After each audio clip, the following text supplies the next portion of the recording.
حبيبي هلا وعلاوي شانك؟ أول شيء اتصل على أحد بالواتساب وقرأ له قصيدة. اتصل على احد بالواتساب. منو افتح مايك. افتحوا الو الو ماموري شلونك؟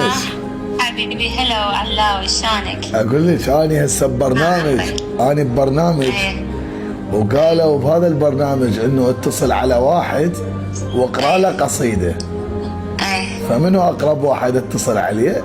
عليك جيت ببالي، حبيبي فتوى قلبك. فراح اقرا لك اقول القلب ما لفت لحد لفت لك، ايه وانا بحبي الك لخبلك لفت لك، فهمت لك. كم مصيبه ضملك والفت لك لان حبك عالي العليه. عش لسانك حبيبي ابو ادم الذهب. حبيبتي شو طبعا اروح لك؟ هاي اختي ومنير.